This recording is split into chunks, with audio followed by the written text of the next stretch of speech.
So, good morning. It's Sunday morning and it's Steam at 70. It's the Steam at Sunday for the National Traction Engine Trust, and we're here at the Norton Brewery. Just a couple of things from me before we see a bit more about the brewery. One is apologies for not posting anything for a while. I ended up quite unwell in hospital with sepsis and all sorts from my broken ankle. And the second thing is, I would really appreciate it if you're not a subscriber, please subscribe to the channel. It'll really help. YouTube keep telling me that 60% of the people that watch the videos aren't subscribers, and it would really help me if you could subscribe. So just think about doing that if you will. Now, on to a bit about the brewery.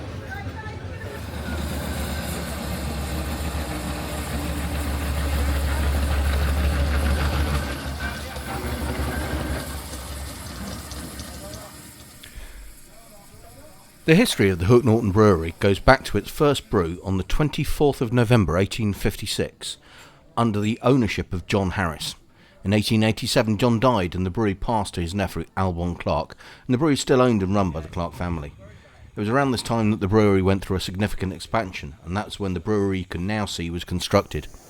In 1899, a 25 horsepower steam engine was installed to supply the power needed to pump the water up from the well below, and through a series of belts and pulleys and cogs and wheels. We'll see a bit of that in a minute, but that powered almost the entire brewery. There are excellent tours of the brewery followed by beer tasting, and that's certainly something I can recommend.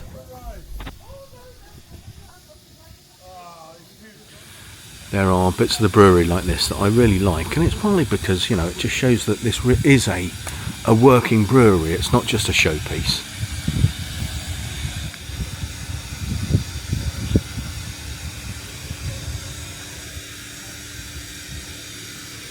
Quite often here you just find a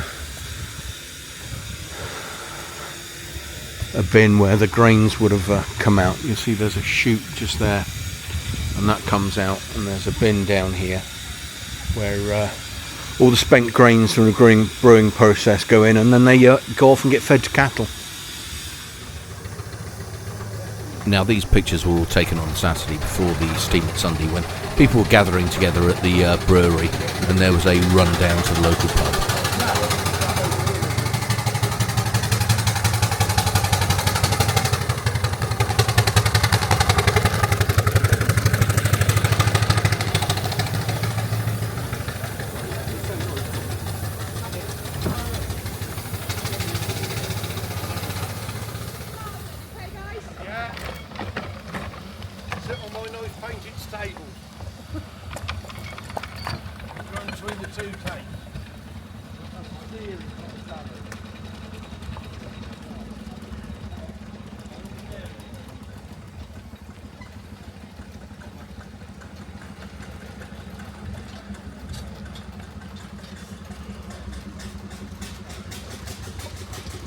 Go on, give us a toot, Andy. Steering chains are stuck this time.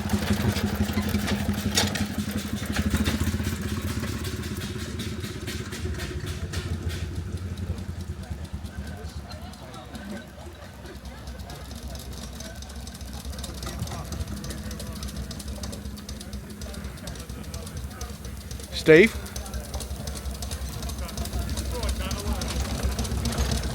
Is your whistle working?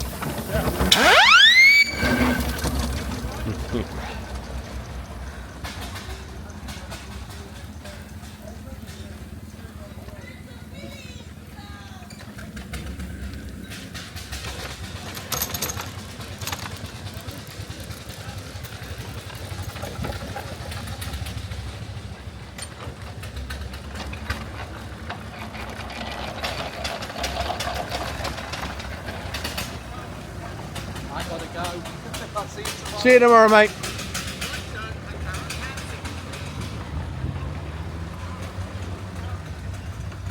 And hold tight.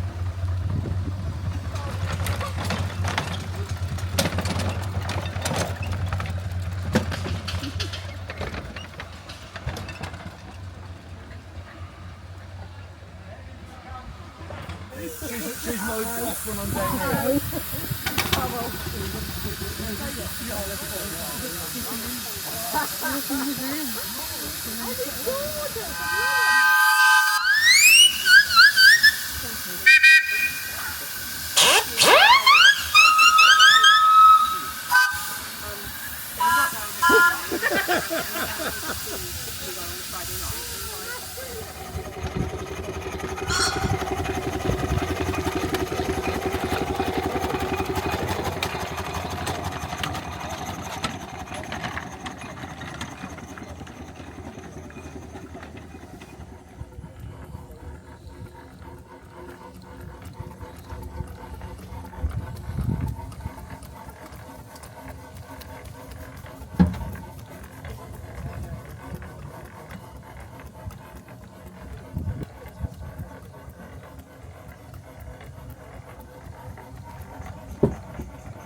So the steam engine itself would originally have driven the entire brewery.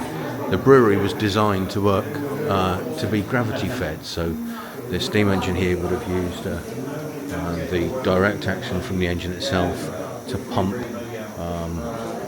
water up to the top of the brewery, and then all of the processes after that were fed by gravity down through the rest of the brewery.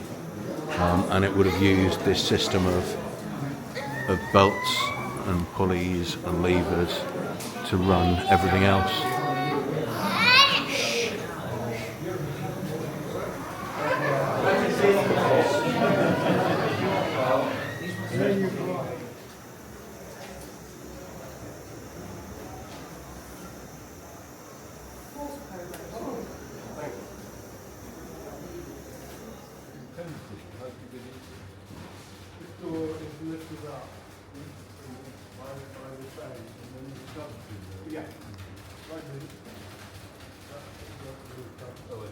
The point of Steam at Sunday was to get miniatures to the brewery at the same time as they were running the steam engine. Now I'm lucky because the brewery is only about 20 minutes away from home, but it's the first time I've ever actually been there when I've been running the engines.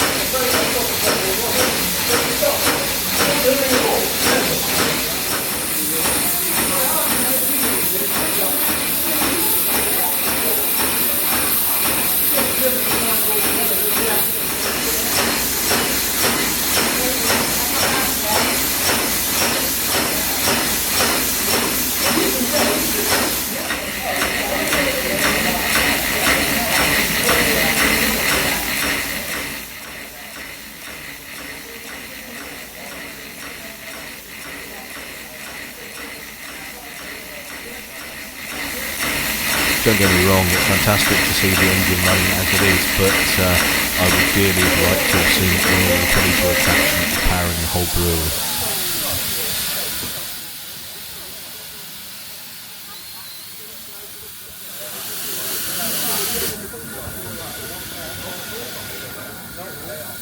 And to mark Steam at 70, there was certainly a great selection of engines.